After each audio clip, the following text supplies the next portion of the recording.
Good morning. So this morning I woke up with a lot of sadness, a lot of heaviness in my body. Kind of the feeling of want to curl up in a ball and hide away from the world. And I noticed a feeling come up of judgment, of rejection, of not being able to allow to feel and especially express externally that sadness, the internalized pressure of wearing a mask, of not showing that I'm feeling the sadness or hurting. And I realized how much that resistance put stress on me. There's a resistance against not feeling super good, that always having to try and refocus and generate positive feelings.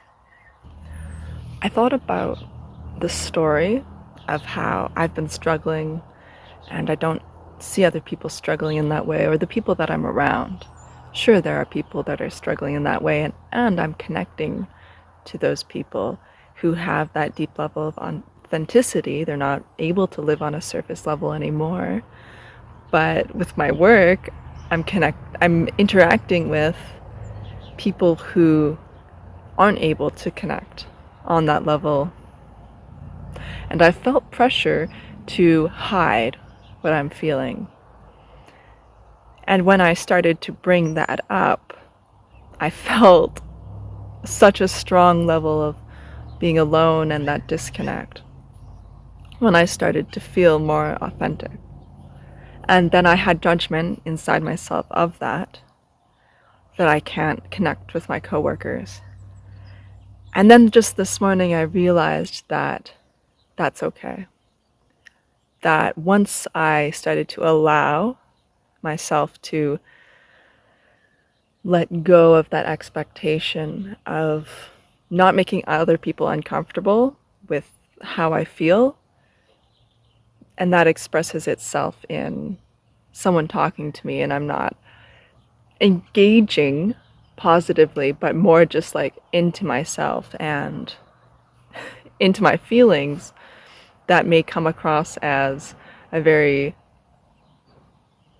neutral face or not interested face, and there's a worry that that might be hurtful or offensive towards other people.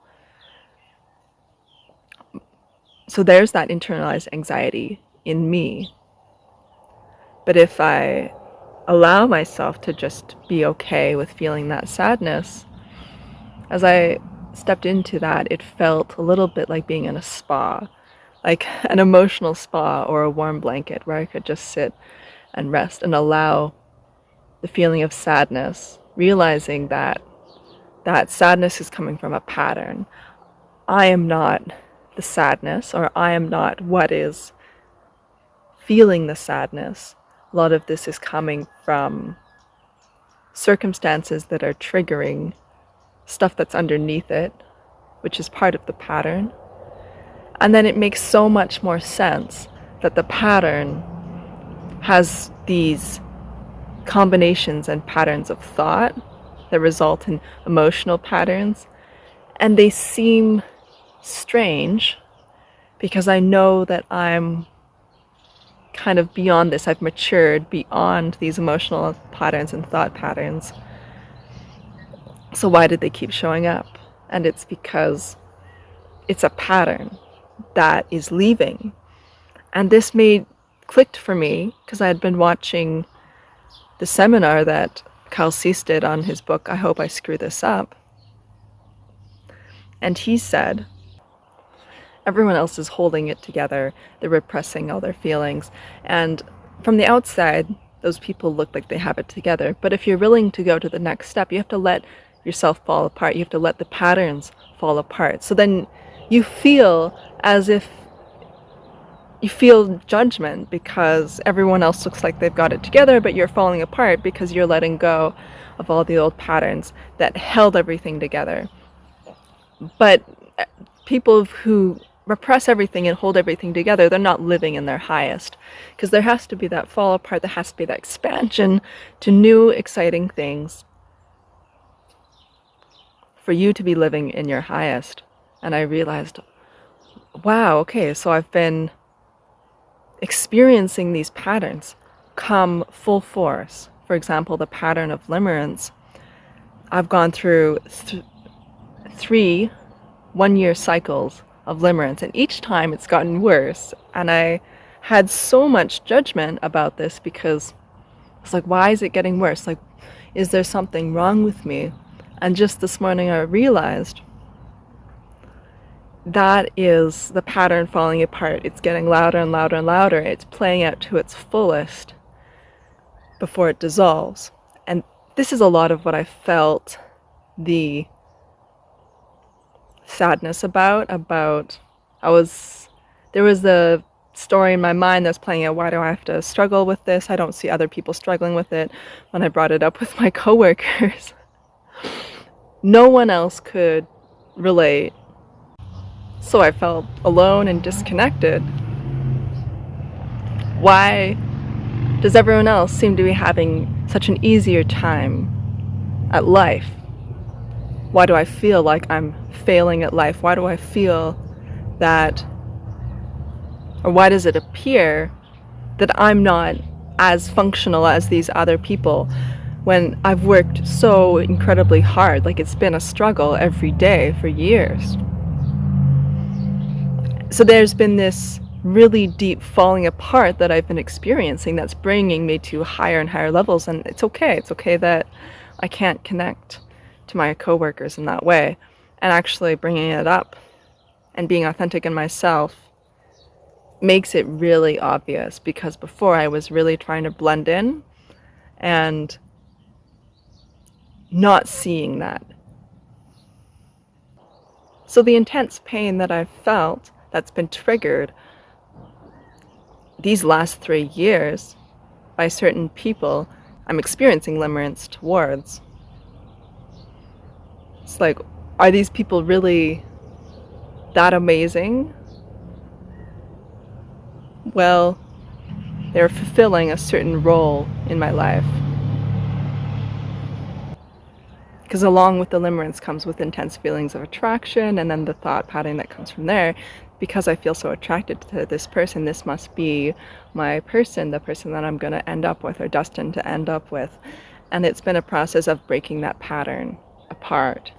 And I was working really hard to try and break apart that thought pattern, probably for a couple months, and then I gave up because I was just so exhausted and tired of working hard to do that. And probably some of that was wanting to escape feeling the emotion. Like, I want to leave that job and do a different job so I don't have to feel those emotions. And then I feel angry at this person or upset at them. And then taking a step back and just being present with what I feel. When you actually engage with people and express any negative feelings, it can amplify it instead of you just processing and being present with it, which can dissipate it. Now I'm in a space of allowing the sadness, allowing the pattern, allowing the story to be real, like allowing the thought that the story is real to be there. And wanting to move deeper and deeper into this while also being present with and honoring the sadness that's there. And there are different times, sometimes at night, where my mind is going and racing and there's all these thoughts about the problem, how I get this reoccurring intense attraction to this person who is not someone I would normally ever date, who doesn't share the same values in terms of eating healthy and being physically active, who has never engaged in any conversation about this kind of work, who engages in conversations with other coworkers about video games and watching TV series. And then there's this problem that's created. Well, how would I ever live with this person? Or live with the image of the person that I have in my mind? And that's jumping out of the present, because in the present, I'm single, there's nothing happening romantically in my life. It's jumping ahead to this potential future scenario. So then I'm stepping back into the present, being with the present, allowing whatever else is happening in my mind to be there. Really moving away from identifying as the story, identifying as the emotional patterns that are there, or the emotions brought up by the pattern of the hurt child that created patterns to keep itself safe. Moving beyond that into the space, because if I'm not the pattern, then I don't have to worry too much about the slight stresses and anxieties of the pattern that wants to get approval from this person, is hurt and insulted from basically everything this person does, can find reasons to feel rejected and hurt in everything. If I identify with that pattern, then I feel bad, because then I'm the child that's hurt instead of the space that's present with the child. Then I can drop the attachment to the personality and the story, even everything attached to this body and this personality. And then whatever story that comes up can just play itself out, and then I can come back to the present moment. And right now, it's a beautiful morning. I'm sitting in a garden, and it is such a beautiful, incredible, serene moment. I can step into who I fully am in this moment and be thankful and appreciative of it.